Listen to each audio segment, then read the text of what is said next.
Hello বন্ধুরা, কেমন আছেন সবাই? আশা করি সবাই ভালো আছেন। বন্ধুরা, আমাদের এই গল্পগুলো যদি ভালো লাগে অবশ্যই লাইক করবেন, কমেন্টস করবেন, আর চ্যানেলে যদি নতুন হয়ে থাকেন অবশ্যই সাবস্ক্রাইব করে পাশে থাকা বেল আইকনটি প্রেস করে রাখুন, যাতে নতুন নতুন ভিডিও আপলোড করার সাথে সাথে আপনার নোটিফিকেশনে চলে যায়। আমাদের আজকের গল্প এক জোড়া চড়ুই, পর্ব 19, রাইটার আফনান লারা। তাহলে অপু, ভোরবেলা উঠবো কী করে? গান গাইতে হবে না? আমার মাথা গুলিয়ে আসতেছে। তুমি ঘুমাও আর আমাকেও ঘুমাতে দাও প্লিজ। সোয়া হাত পা আর মুখ ধুয়ে চলে এসেছে। শ্রাবণ একবারে গোসল করে নিয়েছে, কারণ ওর গায়ে পুরো এক বালতি পানি ঢেলেছে সোয়া। তারপর রুমে এসে দেখলো সোয়া চাদর টেনে ঘুম দিয়ে দিয়েছে। ততক্ষণে এই মেয়েটা এত বিচ্ছু। শ্রাবণ আর কি করবে, বেচারা উপায় না পেয়ে সোয়ার পাশে ঘুমিয়ে পড়েছে। পরের দিন সকাল হতেই শ্রাবণ উঠে পড়লো, তখন 8টা বাজে। তারপর পাশে তাকাতেই দেখলো সোয়া হাত পা ছড়িয়ে এখনও ঘুমাচ্ছে। নতুন বউ কিনা এতক্ষণ ধরে ঘুমাচ্ছে? এই সোয়া, ওঠো। সোয়া মুখে চাদর টানতে টানতে বলল, কয়টা বাজে? 8টা, জলদি ওঠো। 11টা বাজলে উঠায়েন। আরে মা বাবা কি মনে করবে? ওঠো, পরে ঘুমাইও, ওঠো না। সোয়া চোখ ডলে উঠে বসে বলল, আমি তো ভুলেই গেছিলাম আমার বিয়ে হয়ে গেছে। এখন আমাকে বউ বউ টাইপ অ্যাক্টিং করতে হবে। কথাটা বলেই সোয়া বিছান থেকে নেমে শ্রাবণের সামনে শাড়ি চেঞ্জ করা শুরু করে দিয়েছে। এই এই এই বাথরুম বাইরে। তো আমি কি এখন ঘুম থেকে উঠে সবার সামনে এইরকম লুক নিয়ে বাথরুমে যাব নাকি? ওদিকে ফিরেন আপনার সমস্যা হলে। শ্রাবণ মাথায় হাত দিয়ে বসে আছে, তারপর উঠে চলে গেল হাতে ব্রাশ নিয়ে। সোয়া শাড়িটা চেঞ্জ করে দৌড় দিল পুকুরের দিকে। জলদি করে মুখ ধুয়ে পিছন ফিরতেই দেখলো শ্রাবণের মা হাতে পাতিল নিয়ে চেয়ে আছেন ওর দিকে। সোয়া মুখটা ছোটো করে বলল, সরি দেরি হয়ে গেল, কাল থেকে আর হবে না। সমস্যা নেই, নতুন তুমি মানিয়ে নিতে সময় নাও। সোয়া মুচকি এসে শ্রাবণের মায়ের হাত থেকে ছো মেরে পাতিল নিয়ে পুকুর ঘাটে মোড়া নিয়ে বসে পড়ল। আরে আরে করতেছো কি তুমি? নতুন বউ এসব করে নাকি? স্যারও আমি করব। আরে নতুন বউ থাকতে শাশুড়ি এসব করে নাকি? যান আপনার ছেলেকে নাচতে দেন, আমি বরং এটা সেরে ফেলি। মা মুখে হাত দিয়ে চেয়ে আছেন। কি মেয়ে রে বাবা, চটপট সব করে ফেলতেছে। মা ভাবতে ভাবতে রান্নাঘরের দিকে চলে আসলেন। সোয়া পাতিলগুলো মেজে রান্নাঘরের দিকে আসতেছিল, তখন দেখলো শ্রাবণ মুখে ব্রাশ ঢুকিয়ে হাঁটতেছে এদিক ওদিক। ওকে দেখতে পেয়ে হা করে চেয়ে রইল, কারণ সোয়ার হাতে পাতিল, তাই সোয়া মুখ বাঁকিয়ে পাতিল নিয়ে চলে গেল। মা সব প্লেটে রুটি ভাজি নিয়েছেন। সোয়ার এত তাড়াতাড়ি কাজ হয়ে যাওয়া দেখে ওনার আর কাজ আসতেছে না, হা করে আছেন। সোয়া এবার ওনার পাশে বসে ওনার থেকে প্লেট নিয়ে বাকি কাজ সেরে ফেলতেছে। মা তুমি এত জলদি সব কেন করতেছো? কোনো কাজ আছে নাকি তোমার? না তো, আমি তো এমন করেই কাজ করি। ও, এরকম একটা ছেলের বউই তো চেয়েছিলাম। হয়েছে, আজ বাদ দাও এসব, আজ এগুলো করার সাথে না ছোঁয়া। হুদায় বসে থেকে কি করব? আপনি বরং যান, সবাইকে খেতে ডেকে নিয়ে আসেন, আমি এসব সামলাচ্ছি। মা মাথা নাড়িয়ে শ্রাবণের কাছে এসে ইয়া বড় হা করে মুখে আঁচল দিয়ে এগিয়ে এসে ফিসফিস করে বললেন, শ্রাবণ তোর বউ এত চটপট কেন? নিমিষে সব সেরে ফেলতেছে। আগে তো এমনটা জানতামই না আমি। রূপ দেখেই তো বোঝা যায় না স্বভাব কেমন। হয়েছে, পুরনো কথা মনে করিয়ে শরম দিস না। চল নাস্তা করবি, তোর বউ এতক্ষণে সব রেডি করে ফেলেছে মনে হয়। সোয়া চা বানিয়ে সবাইকে খাইয়ে দিয়ে তারপর রুমে আসলো। শ্রাবণ ফোন নিয়ে গেমস খেলতেছে সেই কখন থেকে। সোয়া দাঁত কিলিয়ে ওর পাশে বসলো। ঢং করতে হবে না, কাল এত সুন্দর রাতটা তুমি নষ্ট করে দিয়েছো বেকুব মাইয়া। আপনার কারণে। আগে ভেজাল আপনি শুরু করেছেন, আমি না। হয়েছে, যাও যাও। ও একটা কথা, কি মা তোমাকে খুব পছন্দ করেছে? তাই? একদম খুশিতে গদগদ।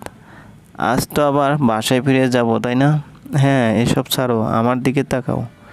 সোয়া শ্রাবণের কথা মতন ড্যাব ড্যাব করে চেয়ে আছে ওর দিকে। শ্রাবণ চাইছিল একটু রোমান্টিক হতে, তা আর পারল না। সোয়া এমন ড্যাব ড্যাব করে চেয়ে আছে, এখন সে কি করবে ভাবছিল সেটাই ভুলে গেছে। মনে পড়ছে না আপাতত। সোয়া একটু এগিয়ে এসে শ্রাবণের গলায় ঠোঁট দিয়ে স্পর্শ করে চলে গেল রুম থেকে। শ্রাবণ মুচকি হেসে ওর চলে যাওয়া দেখল। মেয়েটা পুরাই পাগল। বউভাতের অনুষ্ঠানটা বেশ নর্মালি হয়ে গেল। গুটি কয়েক আত্মীয় এসেছেন শুধু বিকেলবেলায়। সোয়া আর শ্রাবণ সোয়াদের বাসায় ফিরল। যেতে যেতে রাত হয়ে গেছে প্রায়। গেস্ট রুমে ইতিহার, রিয়ান আর সোয়ার রুমে সোয়ার শ্রাবণ। তার আগে জামাই আদরের পালা। টেবিল ভর্তি সাজানো খাবার দাবার সব শ্রাবণ আর রিয়ানকে শেষ করতে হবে। শ্রাবণ পরিমাণ মতো খেয়ে উঠে দৌড় মেরেছে। রিয়ান দৌড় মারতে পারেনি। তাকে ইতির মা জোর করিয়ে আরও 1 প্লেট খাবার খাইয়েছে। শ্রাবণ সোয়ার রুমে এসে ভালো মতন চারদিকটা দেখতেছে। একটা বিছানা, একটা ড্রেসিং টেবিল আর পড়ার টেবিল। সোয়া খাওয়া শেষ করে রুমে ঢুকে দরজা লাগালো। শ্রাবণ তখন ফুলদানি দেখতেছিল। পিছন ফিরে তাকাতেই দেখলো সোয়া লাফ দিয়ে বিছানার মাঝখানে এসে বসে নতুন বউয়ের মতন লুক নিয়ে গুটিসুটি দিয়ে বসতেছে। কি এরকম বিহেভ করতেছে কেন? ভূতে টুতে ধরছে নাকি? কাল ঝগড়া করতেছিলাম বলে এসব হয়নি, তাই এখন করতেছি। আপনার কি? নিজের তরকায় তেল দেন। শ্রাবণ মুখ বাঁকিয়ে কাছে এসে বসলো ওর। সোয়া ঘোমটা নিয়ে মাথায় দিয়ে মুচকি হেসে বলল, নিন আমার ঘোমটা তুলুন। যেমন কথা তেমন কাজ। শ্রাবণকে বলা হলো ঘোমটাটা তুলতে, সে এত জোরে টান দিল মনে হয় সোয়ার চুল অর্ধেক ছিঁড়ে গেছে। উফ, আপনার কি হয়েছে বলুন তো? এত রোমান্টিকতা দেখাচ্ছেন কেন? যেন দুধে দেওয়া তুলসী পাতাও নেই। কিছু জানেন না। তুমি কি বলছো? আস্তে আস্তে ঘোমটা তুলতে, বাতাসের গতিতে টানতেও ভুলিনি। ওকে, যাই হোক তুললাম তো। মুড়ি খান স্টুপিড। আমি আজও ঘুমাই যাব। আপনার সাথে প্রেম নিবেদন করার শখ মিটে গেছে আমার। আরে আরে আরে রাগ করো কেন? এই তো আমি তোমার বরের মতন ভাব ধরলাম। বরের মতন ভাব মানে? আপনি কি তাহলে আমার ভাই লাগেন? এত দোষ কেন খুঁজো? বাদ দেন। তারপর শ্রাবণ হালকা এসে সোয়ার গালে ঠোঁটটা ছোঁয়াতে সোয়া গালে হাত দিয়ে দরজা খুলে চলে গেল এক দৌড়ে। শ্রাবণ এখনও ভূত দেখার মতো বসে আছে। তারপর চোখ বড় করে ভাবলো, এমন দৌড় দিল কেন? বাথরুম তো এখানে, সেদিকে কোন দিকে গেল তাহলে? সোয়া ছাদে এসে হাঁপাচ্ছে। এই প্রথম কোনো ছেলে আমার গালে স্পর্শ করেছে। আমার কেমন যেন লাগছে। যে এমন কেন লাগছে? শ্রাবণ কোলে বালিশ নিয়ে দরজার দিকে শুয়ে বসে আছে। সোয়াকে আসবে নাকি সে ঘুমাবে? এই মেয়েটা এরকম কেন বুঝি না। লজ্জা পেয়ে পালালো নাকি অন্য কিছু? শ্রাবণ আর অপেক্ষা না করে রুম থেকে বের হলো। সবার রুমের দরজা আটকানো, শুধু সোয়ার মা বাবার রুমের দরজা খোলা। সোয়ার মা পানের বাটুয়া নিয়ে বসেছেন আর ওর বাবা টেবিলে কাগজে কী সব লিখে যাচ্ছেন। শ্রাবণ চারদিক চোখ বুলিয়ে বুঝতে পারলো সোয়া নিশ্চয়ই ছাদে, তাই সে ছাদে আসলো। সোয়া ছাদের শেষ কোনায় দাঁড়িয়ে হাত পা নাড়িয়ে চোখ বন্ধ করে লাফিয়ে যাচ্ছে। সোয়া, তুমি ঠিক আছো? সোয়া চোখ খুলে ঢোক গেল, তারপর বলল, কাল? সব কাল, আজ না। মানে হলো আজ আমাকে টাচ করবেন না। কি হয়েছে টাচ করলে? না করবেন না একদম। আমার গা কাঁপতেছে, ভয় করতেছে আমার। তুমি না সকালে আমাকে এমন করে টাচ করেছিল, তাহলে এখন আমি এমন করে টাচ করে তোমার এত ভয় করে কেন? আর তুমি তো চেয়েছিলে আমি একটু রোমান্টিক হই, তো হলাম। আমি কি জানতাম না কি এরকম ফিল হবে? আপনি প্লিজ গিয়ে ঘুমিয়ে পড়েন, আমাকে একটু সময় দিন। এত রাতে এখানে থেকো না, চলো, তোমাকে টাচ করবো না, যাও। সত্যি তো? নিজের বউকে টাচ না করার গ্যারান্টি দিচ্ছি। কেমন হাজব্যান্ড আমি? সোয়া রুমে এসে শুয়ে পড়লো চুপচাপ। পরের দিন সকাল হতেই সোয়া আগে ঘুম থেকে উঠে পড়লো। শ্রাবণ ঘুমায় এখনও। সোয়া মুগ্ধ চোখে ওকে দেখছে। সরি জামাই, কেন জানি না আমার অন্যরকম লাগলো সবটা। তোমাকে তাই ভালোবাসতে মানা করলাম। সোয়া ফ্রেশ হয়ে রুম থেকে বেরিয়ে দেখলো ইতিহার রিয়ান সোফার রুমে মিষ্টি করে হাসতেছে কি একটা কথা নিয়ে। সোয়া খুশি ওদের দেখে যাচ্ছে, কি কিউট। তারপর ভাবলো, আমি আর শ্রাবণও তো এমন হতে পারি। কিন্তু ইতি আপু এত সহজে রিয়ান ভাইয়ের সাথে মানিয়ে নিতে পারলো, আমি কেন পারতেছি না? হয়তো আমাদের সম্পর্কটা অনেক দিনের না, তাই। যতদিন যাবে ততই একজন আরেকজনকে বুঝবো। শ্রাবণ নাস্তা টেবিলে এসে বসেছে। সোয়া ওকে নাস্তা দিতে দিতে ইতি আর রিয়ানের দিকে বারবার তাকাচ্ছে। তারপর রিয়ানের দিকে বারবার তাকাচ্ছে, তারপর মুখ দিয়ে বিড়বিড় করে কী সব বলছে, আবার হাতও নাড়াচ্ছে। মনে হচ্ছে কিছু একটা প্র্যাকটিস করতেছে সে। শ্রাবণ ব্যাপারটা বোঝার চেষ্টা করলো, পরে বুঝলো কাহিনীটা, তারপর নিজেই হেসে দিল।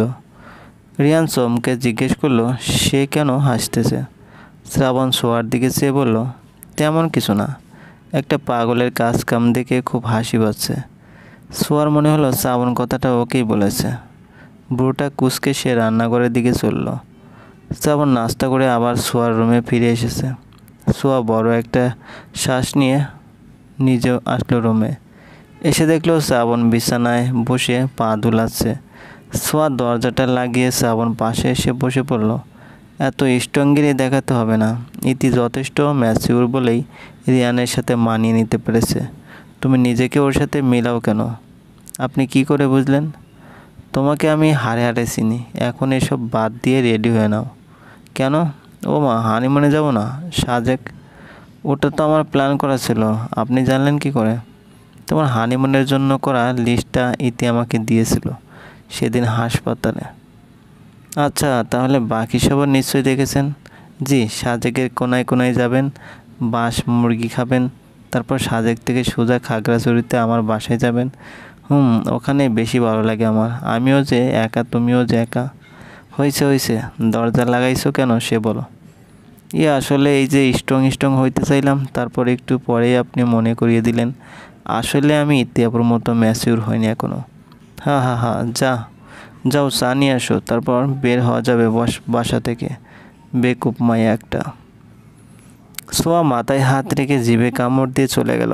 শ্রাবণ একটা উপন্যাস খুঁজে নিয়ে পড়ায় মনোযোগ দিয়েছে। ইতি রিয়ানের সাথে লুকোচুরি খেলছে। বাসায় কেউ নেই।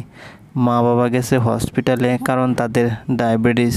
সময় করে কদিন বাদে হসপিটালে ডাক্তার দেখাতে যেতে হয়। পিউ ভাবি আর আবিদ ভাইয়া গেছে মার্কেটে। বাকি রইল ইতি, রিয়ান আর সোয়া। শ্রাবণ সোয়া, ইতি আর রিয়ানের লুকোচুরি খেলা দেখে তারও খুব শখ জাগলো, সেও খেলবে। তো রুমে এসে নিজের ওড়না খুঁজে শ্রাবণে হাতে দিয়ে বলল ওর চোখ বেঁধে দিতে, লুকোচুরি খেলবে। শ্রাবণ কিছুক্ষণ বোকার মতো চেয়ে থেকে শান্ত গলায় বলল, ইতি আর রিয়ানও খেলতেছে বুঝি? সোয়া এতক্ষণ দাঁত খেলাচ্ছিল। শ্রাবণের মুখে এমন সত্যি কথা শুনে মুখটা ছোটো করে বলল, চলবে। গল্পটি ভালো লাগলে অবশ্যই লাইক করবেন আর কমেন্টস করে জানিয়ে দিবেন।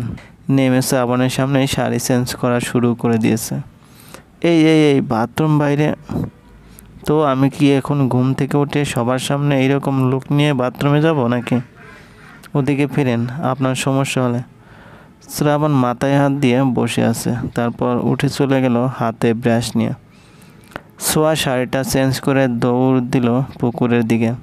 জলদি করে মুখ ধুয়ে পিছন ফিরতেই দেখলো শ্রাবণের মা হাতে পাতিল নিয়ে চেয়ে আছেন ওর দিকে। সোয়া মুখটা ছোটো করে বলল, সরি দেরি হয়ে গেল, কাল থেকে আর হবে না। সমস্যা নেই, নতুন তুমি মানিয়ে নিতে সময় নাও। সোয়া মুচকি এসে শ্রাবণের মায়ের হাত থেকে ছো মেরে পাতিল নিয়ে পুকুর